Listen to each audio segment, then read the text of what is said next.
So for folks who are part of the workshop and our speakers, we'll corral after our last talk today, make a plan for later this evening.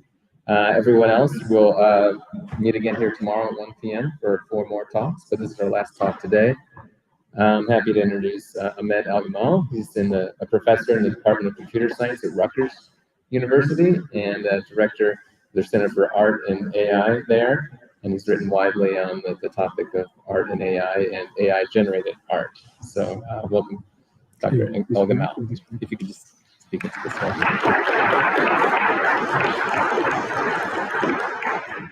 Thank you for the invitation. It's a great event to be in. All right, so I came from computer vision and AI background.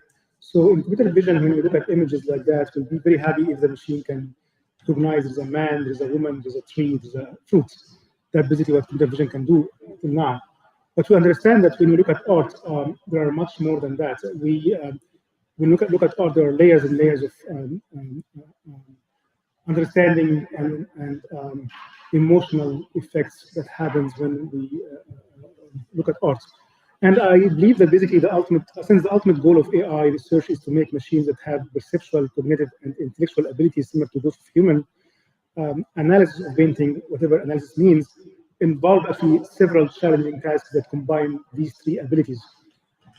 And in fact, the ability to understand and generate human-level creative products such as poetry, stories, jokes, music, and paintings is fundamental to show that artificial intelligence is actually intelligence. So I'll start by some quotes to address this issue about art and AI, because I always get this question, especially when I talk to people in humanities. Isn't art aesthetic judgment and subjective, and science is objective? And you know better about this question here, obviously, in this room. But I'm just starting with some quotes. Obviously, Kant has the separation between aesthetic judgment and rational thinking. So he says basic judgment of taste is not cognitive judgment, and so not logical, but aesthetics, which means that it's one whose determining ground cannot be other than subjective. Now let me take you to a totally different viewpoint. Colin Martindale from psychology started his book, The Predictability of Artistic Change, by saying, as a scientist, I feel that if everything in the universe is governed by laws, then art history must be as well. And my third quote here is from Eric Kandel, the Nobel laureate from neuroscience. He's saying, by examining the perception of art as an interpretation of sensory experience, scientific analysis can, in principle, describe how the brain perceived and respond to a work of art and give us insight into how this experience transcends our everyday perception of the world around us.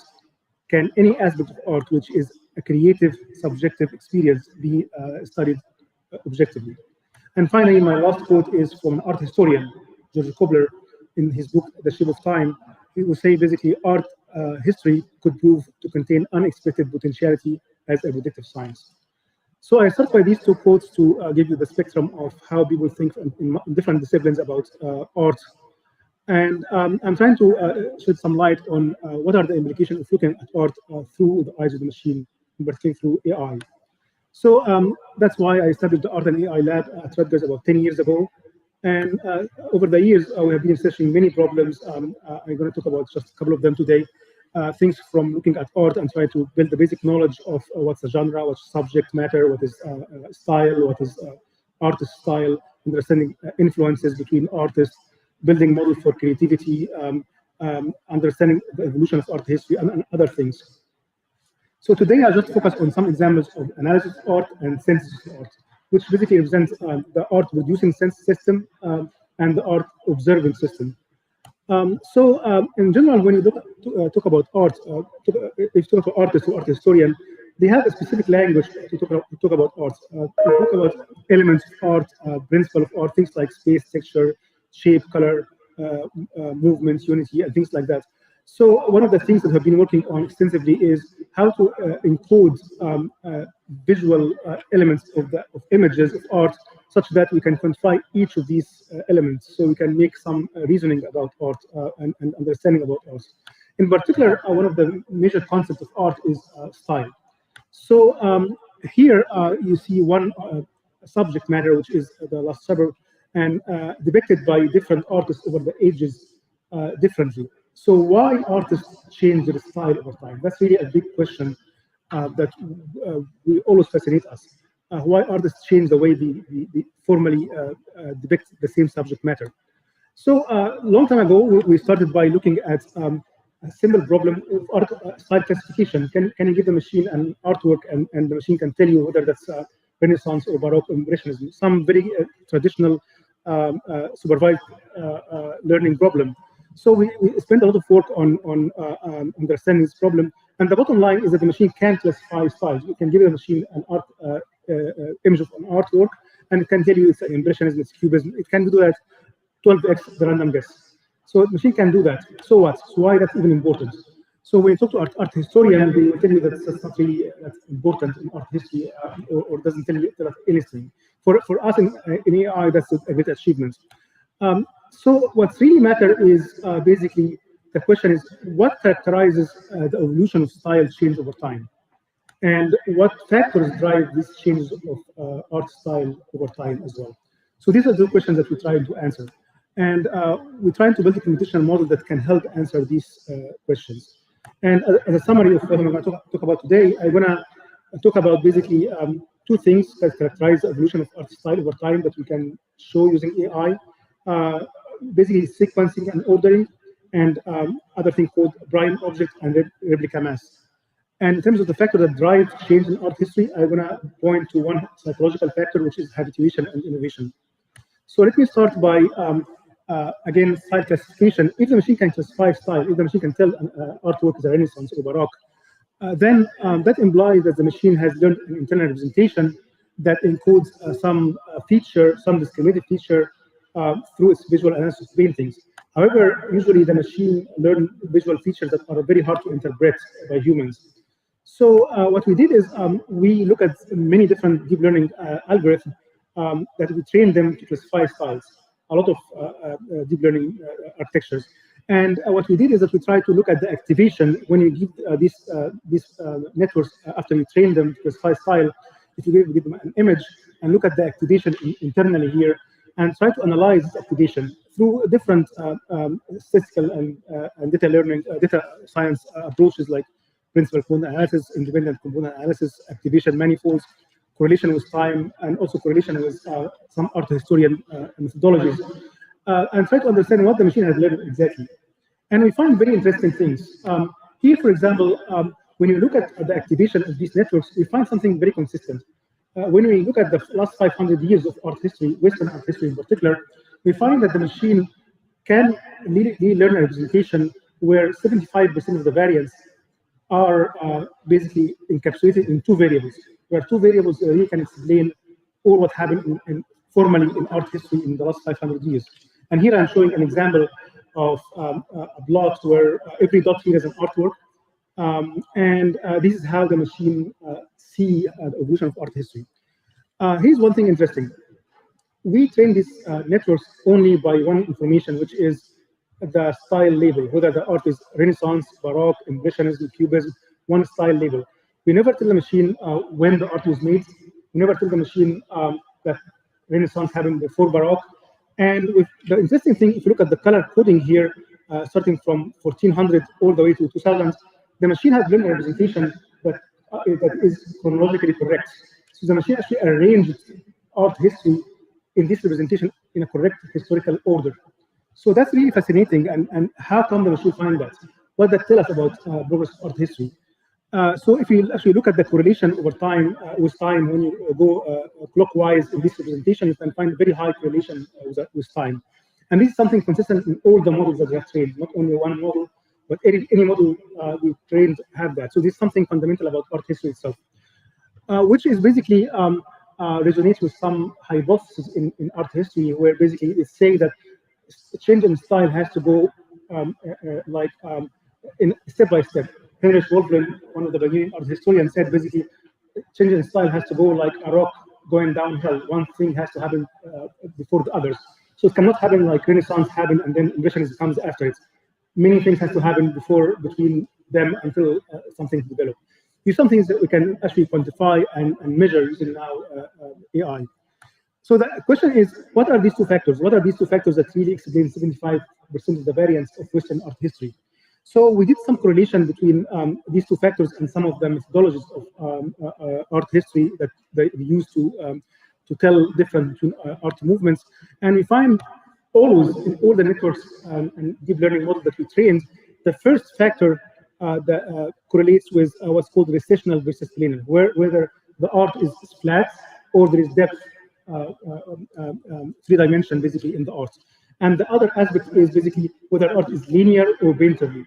That's basically mean that whether contours are sharp or the contours are fuzzy. And now let's understand now how art history evolved given these two factors. So basically here in Renaissance, you can see everything is linear, contours are sharp, and everything is planar. And as you go to Baroque, things become more recessional, 3-dimension become more dominant, and contour become more fuzzy, so basically painterly. And as you go from Baroque all the way till 19th century, basically going along that axis, which is basically more and more painterly, until Impressionism happened, where it's the ultimate painterly experience, where basically all the contours and all brushes become very fuzzy and no contours at all. But everything's still recessional, it still has 3-dimension. And then after Impressionism, you can see basically post-Impressionism happening, Cézanne and others, where the artists start flattening the plane again and going away from recessional to planar. So you can see basically cubism and abstraction happen, where things are becoming planar again, and then with abstraction and Baroque art, things become linear again. So we basically went a full cycle according to these two variables over the last 500 years. So this is some element of characteristic of style change, which is smooth, predictable, and have this sequencing. And you can actually see a lot of things in this representation. Here is the activation manifolds of this network activation. And you can see in this representation also exactly how things happen in art history, from Renaissance to Baroque to Neoclassicism to Realism to Impressionism, almost linear progression here. And then after Impressionism, you can see two movements happening here. There is some movement going back to Renaissance, which is basically Expressionism, and there is a movement going to abstraction and Cubism and other things in the 20th century. So you can see that clearly. And moreover, if you look deeper to something like what happened after Impressionism, you can see there's one dominant artist here. Every art that's circled here is by one artist, which is Cézanne. So clearly, basically, Cézanne here has formed a bridge, a connection between Impressionism and what came after early 20th century by Picasso and Braque in Cubism and by Kandinsky and other in abstraction. So Cézanne is basically had this connection, and this is something that we see again in all representations.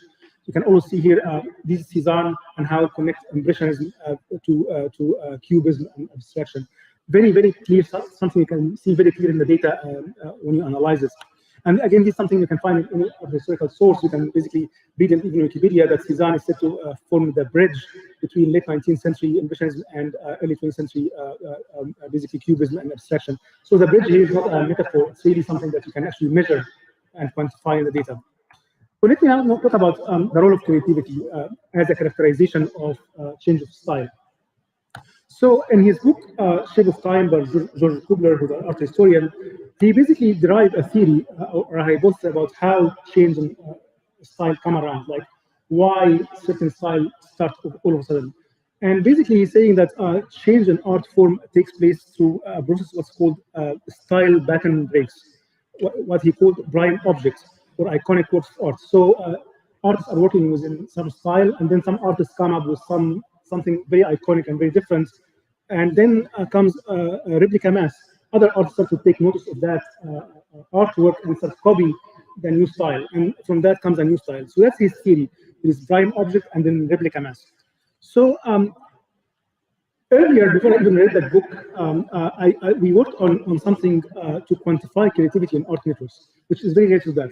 So our goal was very simple. Basically, can we look at art history and make a quantification of creativity in this art history? What are the more creative works in that history? Without the human telling us in a supervised way that this is creative and this is not creative. Can the machine judge that by itself? And the reason we wanted to do that is that if we want to make an AI agent to become creative, it has to have the ability to judge by itself what is creative and what's not, without the human telling it what's creative and what's not. So we obviously had to define creativity first. So we came to the main common definition of creativity, which is a product has to be creative, must have two properties. It has to be novel compared to prior work, and it has to be have some value. It has to be influential. And I don't have time to go through the justification of this, but I mean, it's a great book by Elliot and Paul and Scott Kaufman about philosophy of creativity, which has a lot of very interesting essays about that topic. Anyway, so what we did was we just built a big network of all artworks, obviously a set of artworks that cover, again, last 500 years of art history, in Western art history. And the network here is has only one kind of information, which is the date where the artwork is done. Every artwork comes with a timestamp, what year it was done. And then between the nodes in the network, there is a weight which measures some visual similarity. How similar are these two artworks according to some aspect? So you can measure similarity according to color, composition, color, whatever we like. So basically, from this basic information, how can we judge creativity? So the reasoning is very simple. If two artworks are very similar like that, for example, here is a Caravaggio artwork from 1600, and then another 200 years later, a less known artist making another artwork. You can look at this pair and can right away see that basically Caravaggio has a great influence on that artist, because this artist is derivative of the first. And you can also say that basically this art here is a derivative, so it's quite similar, so it's not really novel. So from this pair, you can reason and increase the creativity for that artwork here and decrease the creativity of that artwork here. If you look at another pair like that, Sicily and Picasso, in this particular pair here, you can see that Picasso definitely was not influenced directly by Sicily here. Totally novel. So Sicily has no influence on Picasso directly, and Picasso's work here is very novel. So again, you can raise the creativity of that and lower the creativity of that. So based on this basic reasoning, what we can do is that we can start now writing a formula of what's called network centrality. This is a kind of algorithm that propagates certain kind of information in a big network, like what's used, for example, in studying pandemics, or what you do when you do Google search and use the PageRank algorithm. All these are network centrality algorithms. So you can write a formula about that, like that kind of give a creativity score for every artwork. And these scores add to zero, basically zero-sum game, or add to one, basically zero-sum game. So something has score high, something has score low. And based on that, we start basically giving scores for these artworks. So I'm just jumping into some results here. So here, the x-axis is time from 1400 all the way to 2000, and this is a sample of artworks here. And here's something interesting. For example, if you look at modern art in particular, starting from 19th century, here's the interesting thing. The highest artwork of 19th century, according to the algorithm, is artwork by Monet, Haystack from 1865. And that's very interesting because that's actually 15 years earlier than Impressionism even started. So clearly here the algorithm figured out that this is something very different from the way artists have made art at that time, and has been very influential moving forward, because 15 years later, a whole movement came that changed history, which is basically Impressionism. So that's this point here. Another point that gives you also the highest score in the 19th century, the second highest score in the 19th century is Munch, The Scream. Again, this is 1893, which later basically art historian declared it as one of the iconic works of Expressionism art, which actually even the name Expressionism came 20 years after that. So again, that's an early example of Expressionism and very different from whatever had been done before. So I guess we really highlight this prime object that in popular language. If you look at 20th century, actually it's from 1850 to all 1950, where a lot of data are there, a lot of interesting things you can observe here. You can see basically all iconic artworks that art historians tell you are really highlighted. So basically this is not subjective, it's totally quantifiable. And here's something interesting also. When you look at the first 10 years of the 20th century, this is the first decade of the 20th century, the highest artwork scoring here, Picasso, Ladies of Avignon. which is basically the beginning of Cubism. So he's like 5 years ahead of Cubism when Picasso started even thinking about Cubism. And art historian now will tell you that this is basically the beginning of Cubism. Again, the algorithm finds that in a quantifiable way, in an objective way. And when you look at that, basically 5 years after, you can see here what tops Picasso's latest Avignon is actually Cubism itself. All these are like the beginning of Cubism and when it becomes a movement. And what tops that even is Malevich, basically the Russian artist who did all this abstract, amazing abstract work. And the highest scoring artwork of all 20th century is Malevich Red Square. Again, it's something that I myself, when I heard art historian telling me Red Square and Black Square is really the best artwork of history, I was like, why? But when the algorithm tell me that, I have to think of twice. Basically, there's something fundamental about that. It's not really subjective. So here's something interesting. What is this point that was really scoring very high above anything else? What is that? So when I look at that, I find this work by Mondrian that's dated 1910. And from my little knowledge about art history, I thought something is wrong here. Because I know for sure Mondrian didn't do that in 1910. So that actually was a mistake in the data. Mondrian did that in the 1930s. And it was wrongly labeled in the data by 1910. So that tells me something fundamental. The algorithm is working. Basically, if the algorithm is saying if Mondrian would have painted that in 1910, he would have been the most creative person ever. All right, so that leads us to really find ways to quantify the results here, but I'm not going to talk about that. But going back to Kubler, so when I showed this result to my collaborator in art history, he pointed me to Kubler and his theory about prime object and replica mass. And I figured out basically the algorithm that just described is an algorithm that really finds these prime objects clearly. And here's a quote from Kubler, which I find really amazing. So basically, he's saying that replica mass, prime object basically resembles prime numbers in mathematics because no conclusive rule known to govern the appearance of either. And I find this really amazing, the analogy he's making between prime object and prime numbers. Because when I thought about it, if I build the same network that I just described, where the nodes are numbers and the connection between is divisibility, by construction, the algorithm will highlight prime numbers. That's by construction. So basically, the algorithm I just described for quantifying creativity is an algorithm to find this prime object, and it does found it in a very interesting way. So now let me move to creating art. How can machines create art, and how that relate to what drives the change in art history.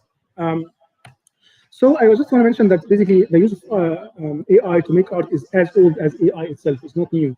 So one of the great example is an artist. His name is Harold Cohen, who in the 70s and 80s made a lot of art using AI at the time, which is mainly rule-based and a lot of coding.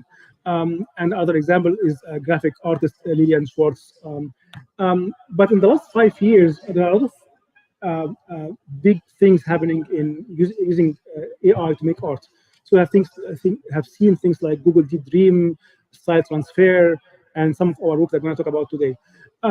So what drove this really big change or revolution is really new deep network models that are generative deep network models.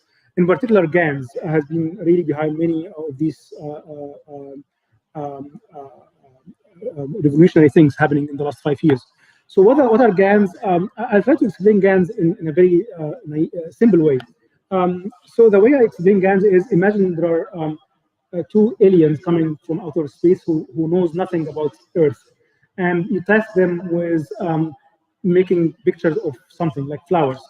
And one alien would be the artist, and one alien would be the judge. So the judge you give him access to some images of flowers. None of them have seen the flowers before. So what the generator or the artist would do, it will just generate something by drawing random images, because it doesn't know what flower is, and then give these random images to the judge. The judge will look at the image of flowers and realize that this doesn't look like that, so that must be fake, and give that signal to the artist, the alien artist, tell them, no, this is not really flowers, give me something better. So the alien will start now go and try to do some patterns or shapes and give this back, to the discriminator, and then again and again this will repeat many times. Hopefully, after many times, you can really make a good image of what a flower looks like, and at the same time, the critic will understand what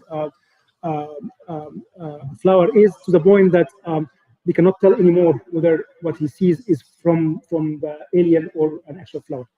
This is how GANs work. So the question came around first when GANs came is basically, if we give GANs some image of art, will it make art? Obviously, the construction GANs just try to sample from the same distribution, try to generate something like similar to what you give us.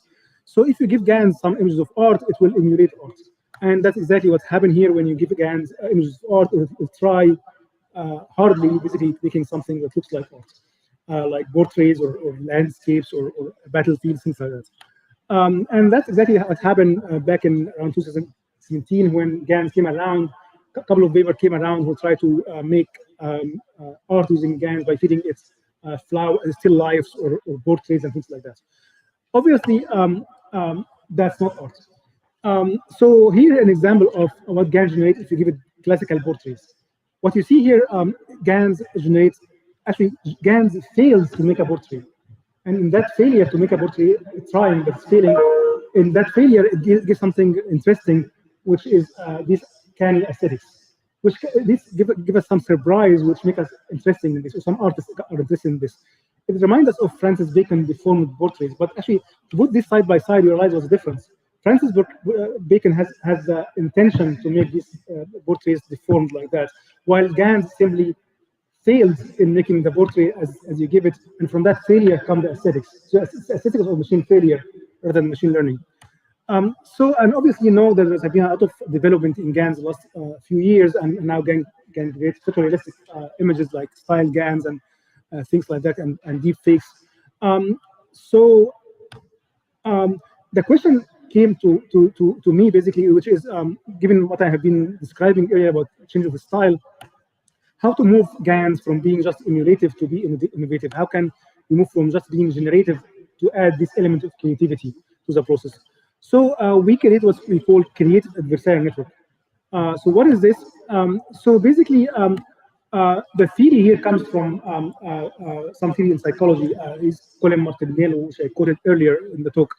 So basically, the theory here say that the main reason why art history evolved over time is habituation. Because if artists keep doing the same thing again and again, according to the Von curve here, it becomes boring. So basically, if you look now at early Renaissance art, most people will skip that part in museums. It's not very interesting anymore. So artists have to innovate. However, this innovation has to happen with what's called least effort. Because basically, if you make something totally novel, it would be shocking. Exactly what happened when Picasso painted this. Nobody accepted this. So it has to really go with what's called least effort. So there are several ways that to increase basically what's called the arousal potential in art that artists do to make art interesting. In particular, we look at what's called stylistic ambiguity, which is exactly how you go out of style and make a new style. So the way we did that is, let me just jump into that, is basically, this is our GAN here. Typical GAN will just have a bar that tell whether something is real or fake, something from the distribution or not. So we train GANs on art history, 500 years of art history, again, Western art history. But we also equipped the judge or the discriminator with a bar to classify art styles. So it learned basically the difference between Renaissance and Baroque. And the most important part is that we equipped it with a style ambiguity loss. So now if the generator starts to generate something that looks like Impressionism, it's gonna get generalized. If it gives me another cubism, it's gonna get generalized. It has to give me something that follows the aesthetics, but doesn't follow any established art movement. And by this dilemma, the machine is pushed to create something novel. And all of a sudden, once we did that, the machine started to generate something really amazing. You can see that machine started to choose a very nice combination of colors, very new compositions, very interesting things. So if you remove the style ambiguity, that's basically what I have shown earlier, just basically imitation. If you add style ambiguity, you can start getting many interesting results. So we did some Turing tests, obviously, to see if people can tell whether this is done by a machine or an artist. And we mix art by two control sets, one from abstract expressionist masters, and one, so basically people are more familiar with this kind of art, and one are picked from Art Basel 2016. That was the year just before our paper, where Art Basel is the flagship of contemporary art fairs. And when we show this art mixed to humans, basically human subjects thought art generated by the machine is made by artists 75% of the time. Compared to art from abstract expressionism, humans thought they are done by a human 85% of the time. Compared to 48% when the human was shown art from Art Basel. So people think of art and Art Basel is basically done by a machine. And even when asked people whether the art is intentional, has visual structure, has communication, communicates something, or inspiring, they rate art done by the machine at the same level as the one by human. So I want to end this by just talking about how artists today using AI in their practice. So basically, I've been working with a lot of artists in the last 5 years in making this accessible to them, and mainly artists use this kind of process as part of the creative process, where they choose a set of images depending on what they're trying to do. They feed it to the AI algorithm. AI algorithm generates a lot of images. They curate from that. So artists really use this AI to feed it data, images, tweak the parameter of the algorithm, and post curates. So it now becomes a conceptual process. Art is really AI art is really a conceptual art. Art is not really at the final image that you see. Art is the whole process of creation, and artists are involved in the whole space. And the AI is mainly a way to generate ideas for them. Here, so basically, we did a study where we look at this question: what artists can do with AI, how artists can use AI, will artists use AI in their work? What is the artist's role? What is the AI role? How will they integrate AI in their process? How they integrate AI in their medium, and what artists think about AI. So I'm going to skip about this part here, but I'll just go to the conclusion of that, and that's in a paper that we published a couple of years ago. So basically, these are the main findings. Artists understand AI as a major impetus to their own creative processes in allowing them to generate lots of imagery very quickly, and suggestions of new bases of manipulating and disruption of data to create images. For them, it's a vital step in leading them to seeing their own artwork differently. Artists describe the relationship as partnership, believing there is a real value and potential in pursuing that model. The biggest gain are found in creative inspiration and creative volume. Finally, I conclude that our relationship to computational system as human being is only going to become more critical, and that artists need to understand that relationship and be involved in it, developing literacy and hopefully shaping the relationship. Thank you.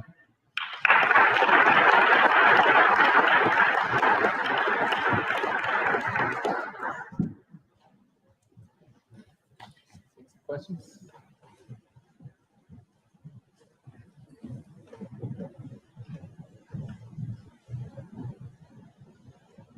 Hello. So I guess I have a few questions that might be interrelated. How would you? But I guess that's sort of. How would you be able to distinguish between an AI understanding style in its transformation versus the historiographic production of art history by modern critics?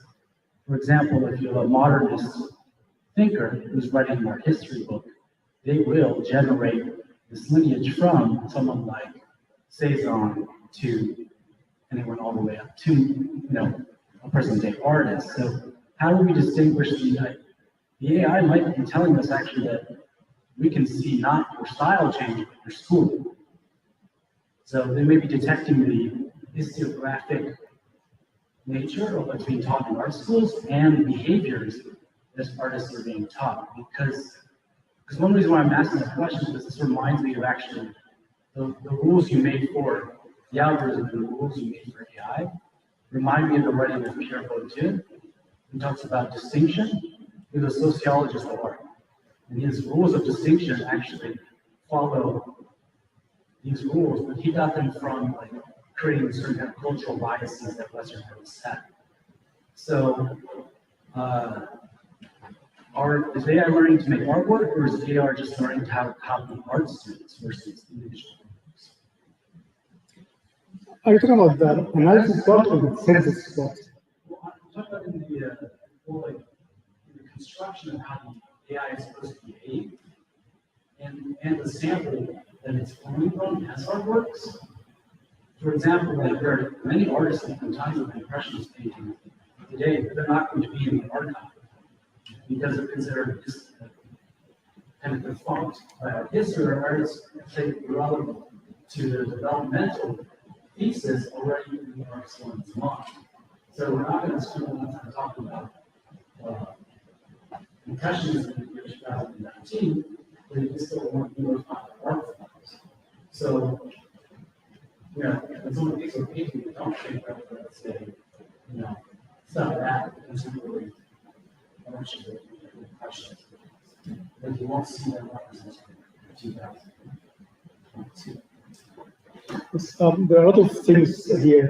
Thank you. That's a great points to discuss. I just want to point some ideas here that might relate to answer this question, because it's much deeper than that.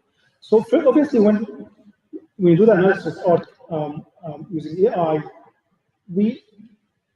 there is some element missing here, which is basically any art that reaches us today is already have been curated over history by art history over time. So when you go to a museum and the museum tell you that basically this is art history, there are a lot of art that never came to us because at that time it was not popular. Maybe it was popular at that time, but not popular anymore. Like as you mentioned, in Impressionist time, there are other things that have been popular. Like Jerome was the most iconic artist of his time, and nowadays you cannot even find his work in. I find one of the Jerome artists in here in Cincinnati museum yesterday. So you see that basically art history is written after the facts, and when AI analyzes data, it really has a bias because the data is already biased by that selection. So that's related to your question. And then again, related to that point is the theory that I mentioned about from Martindale about habituation and innovation. Clearly, many artists all over the time trying to innovate in different directions.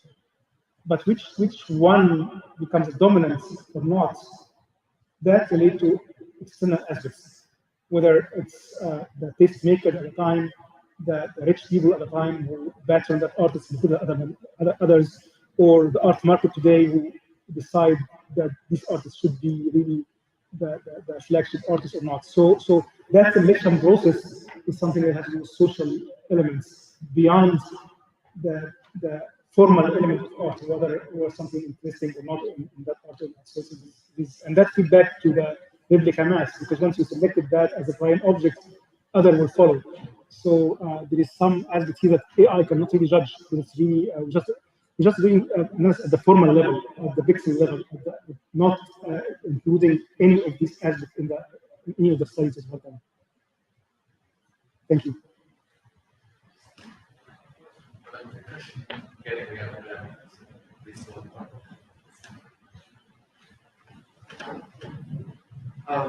So my question was about in the style identification. If you have paintings like Seurat who did the dots instead of brush strokes, is the algorithm able to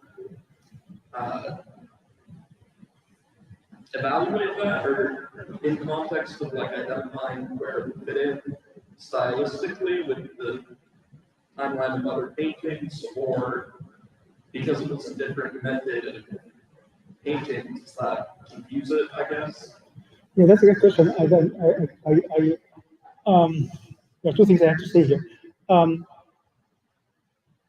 None of our works have really studied that, because simple reason is that if you study style classification with machine learning, whatever machine learning you are using, you ought to really shrink the image to the size as an input to the network for the SVM, whatever feature session it gets. So probably that shrinking will lose the element of making these dots, and we'll think of it as something different.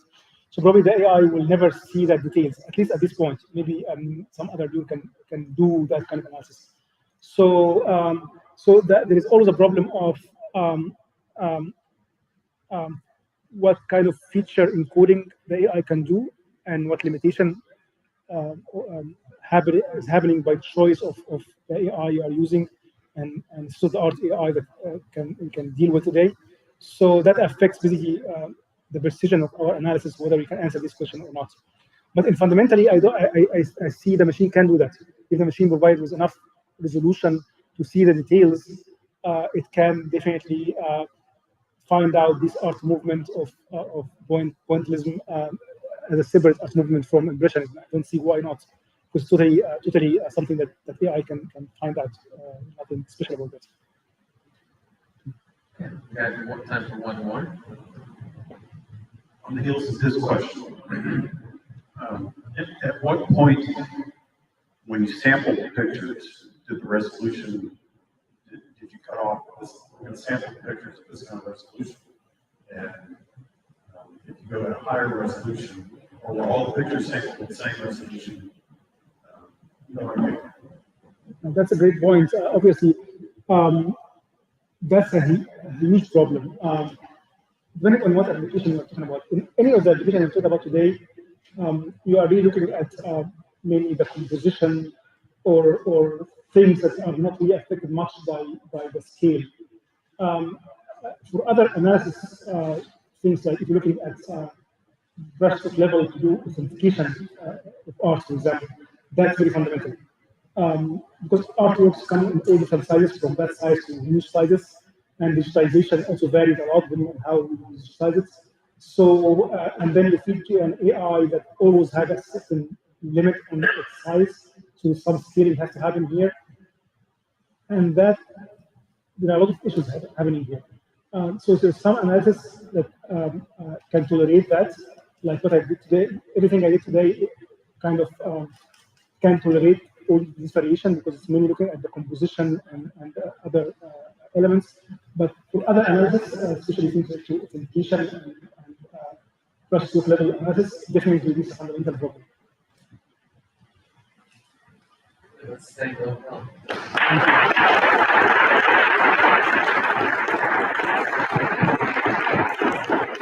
And thanks again. We'll gather here at 1 o'clock tomorrow for 4 more talks. And folks who are taking part in the workshop, let's gather over here to touch base quickly about the plan for tonight. Thanks.